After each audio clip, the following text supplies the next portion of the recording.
This time on ijdm, we are testing out the GTMedia Night Vision Binoculars. Up next. Another visitor. Stay a while.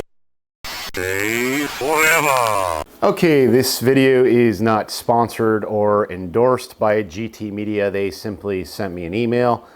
Do you want to test out this product? Said sure, why not? We do electronics on this channel. We do all kinds of different things with retro tech. Never really did anything with binoculars before, and I've always been interested in these, so I figured, why not take a chance and, see what it's all about. I did not pay for these. They did send them to me on spec to do this video, but they didn't offer any input or how I should do the video or what I need to say. So this is all purely just as it's happening, and I'll give you my honest opinion.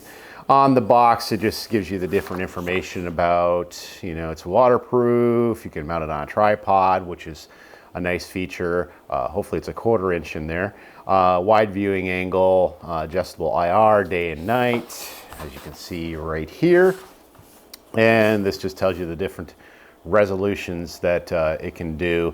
It does the full 1080 at 30 FPS, and it has a 5x digital zoom TF card, and I don't know if it has an actual, what the maybe regular zoom is, but we'll test that out. We'll find out soon enough. It says a TF card, I guess. They mean SD card, but yeah, okay, whatever. And viewing distance, 200 to 300 meters.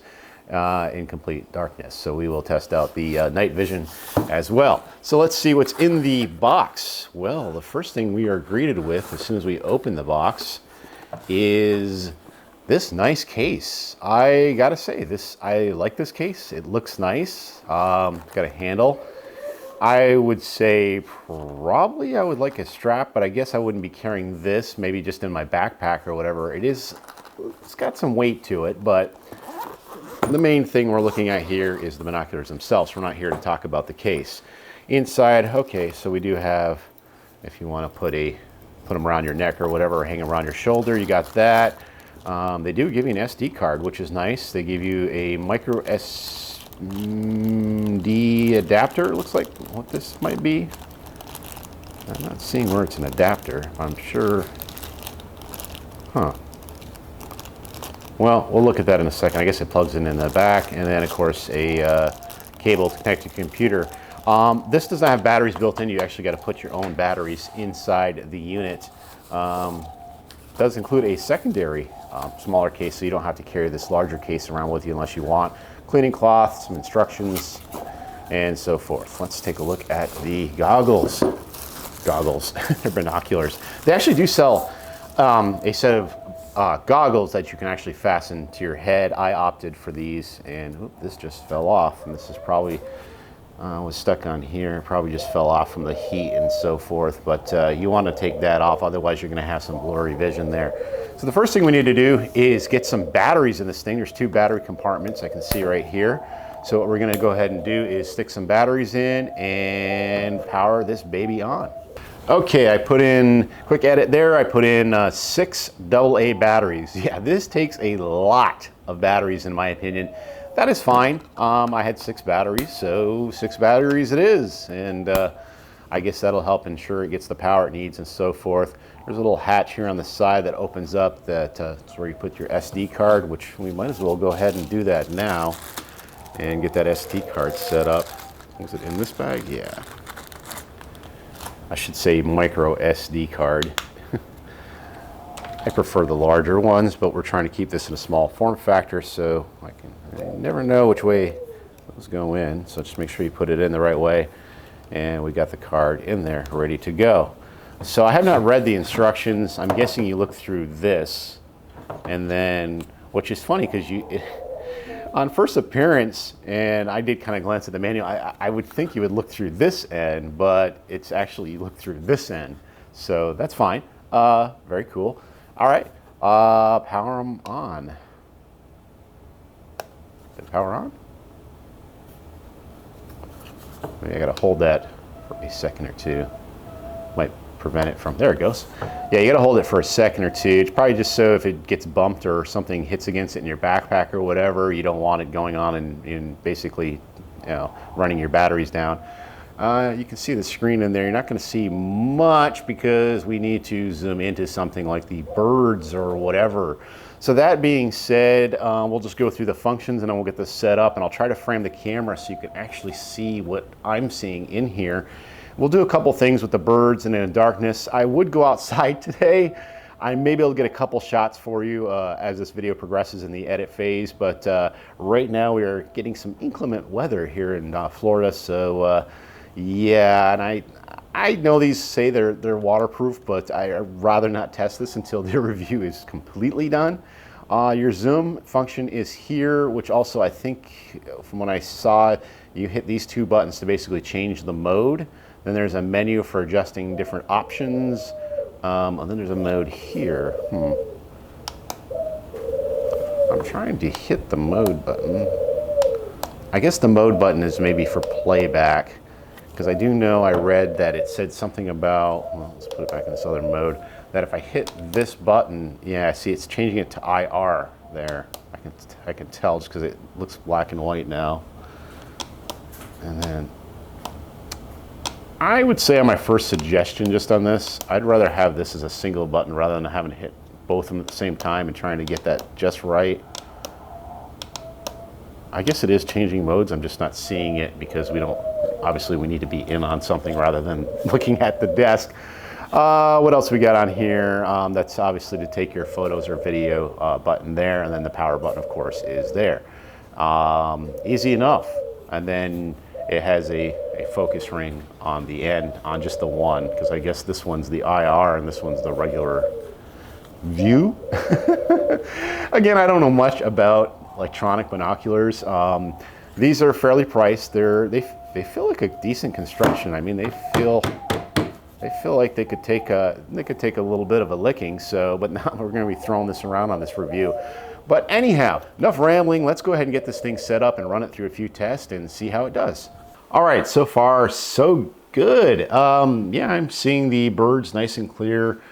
I'm not sure if it's the camera focus. I got that pretty much focused in, and then if I adjust the binoculars a little bit. Boy, this is really hard filming a screen within a screen. And keep that in mind that what the camera sees and what you actually see with your eyes is two different things. So right now we're at a 1x zoom, which is nice. It tells you what it is. And then it can zoom in, and the zoom is a little slow, but yeah, it's okay. You know, it is what it is. And yeah, I can see the birds nice and clear and from a distance. And yeah, I mean, this is pretty neat. I would say comparable to, as far as the way I'm used to things, is if I use a zoom camera. Sometimes when I'm out hiking or whatever, I'll take one of my handy cams and I'll use that as actual binoculars to take photos or video. So in this case, this thing's a little more designed for actually spotting stuff and doing things like that rather than carrying an actual camcorder, and it is a better form factor in my opinion. So let's go ahead and hit the record button. If I can figure out which one it is, we'll hit shot. Did it take the photo? Oh, I guess we got to format the card. We'll do that in a second, but we'll test out a few other things along the way. But let's get the card formatted and see if we can get a quick photo while we're here. Formatting the camera, we're going to hit the mode button to bring up the menu, and then we're going to use the arrows on top. This looks like it's maxed out. Audio is on. Oh, so it does audio. That's interesting. Sensitivity is middle. We'll leave all this stuff alone, along with the brightness. Everything seems to be pretty well tuned on power up, that you don't have to go through a bunch of functions and fine tune too much. So that's a good thing. Formatting. Okay, so we'll hit that, and then we'll hit confirm. And excuse the shakiness. It's just tripod on tripod, and the way I'm shooting this is kind of funky, but I want you to be able to actually see inside them and see, what's going on and what I'm doing here. So we should be all set, and I think we'll just leave it at this zoom factor. I think I'm in focus. I do have to wear corrective lenses, so it's hard for me to tell without getting up, but I mean, from what I can see, it looks like I'm in focus. So we'll hit the shot button. All right, we'll do it one more time. Okay, and I'm not sure if you hold it, if it records. No, it just does multiple photos. Okay, so we should have a few photos of the birds there we can check out toward the end of the video. But so far, these things are working great. I mean, I would say, just judging from, there is no image stabilization. That would be one thing I would suggest for future updates or whatever, is to have some kind of stabilization thing going on. That being said, when you're using normal binoculars that are non-digital, there isn't really any stabilization per se. You're kind of using your arms and positioning to stabilize. But in this case, with it being a digital environment, I think there is room for, you know, having some kind of stabilization in there. That being said, it's just the one little thing so far that I've found that I would suggest for a future update or a future model. But other than that, they are totally usable just as is. All right, let's do the dark test, which will be interesting. Okay, we are in the darkest room in my house. There's not much light going on here. You can see from my window, there's a little bit coming into the shade, just a little residual light, but I mean, you know, this camera goes pretty low in low light, so that gives you an idea of what's going on and how dark it is in here. And I gotta say, this night vision works great. I mean, I can see, night vision isn't like it used to be, like it's a big mystery. It just runs on IR light, so it can pick up the image and see it. And of course, it is black and white, and that's for a reason, is because it's using IR and there is no color spectrum in that when that's happening. I wish I could explain to you more technical, but of course I cannot, because I'm not that technical with this stuff. But basically, yeah, if you're trying to spot stuff, you know, and you're camping, you hear a weird sound and you know it's coming from, you know, a bush or a hedge nearby, you can pull these babies out, turn it on night mode and see what it is. Maybe it's a rabbit or a squirrel, or, you know, when you're camping, those pesky raccoons always come around at night looking for the food. But yeah, these things work great. Let's just go ahead and we'll see. See how the image is a little shaky. That's just the one thing I was, you know, but that's a commonality. And if you go out and these binoculars can run up to thousands of dollars for a really good set. Keep in mind, this is a budget set, an economical set of binoculars that basically says what it does what it says, and I appreciate it for that. So let's go ahead and get back to the desk and just do a sum up on this product. What do I think? What is my honest opinion of these GTMedia Night Vision Binoculars? I gotta say, definitely a thumbs up.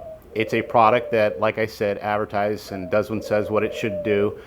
Stabilization, the two negatives I am going to say on this product, and believe me, it's not a major thing, is the stabilization.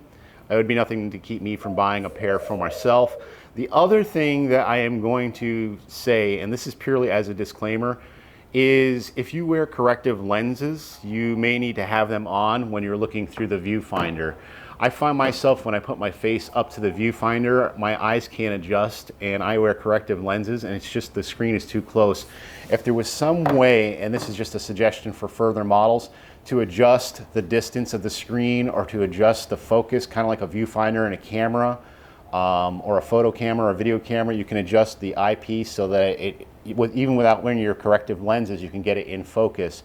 That's the one thing I could see that this could benefit from and open a whole lot of you know, possibilities for people that need to wear those corrective lenses. However, if you do not wear corrective lenses, you're totally fine. You should be able to see this just perfectly. And that being said, I can see fine. I just need to hold my face a little further away just because of the way my eyes judge distance and my eyes focusing in. And that's simply because I'm getting older now and I cannot see what's in front of me anymore. But I can see, however, that this is a nice product. I do like it. I plan on using it for hiking and doing some photos and doing some further tests. So I might do a follow-up in the future on this product. Just to tell you how I've been getting along with it. But the thing is, it's summer here in Florida, so that won't happen probably until the winter months when it's a little cooler and I can actually go hiking and enjoy these for what they are. On that note, that'll wrap up this ijdm episode. We have another review of another GT product coming up next week. You'll just have to wait and see what it is. Until then, we'll have more retro products coming up in the next month or so. Thanks for watching.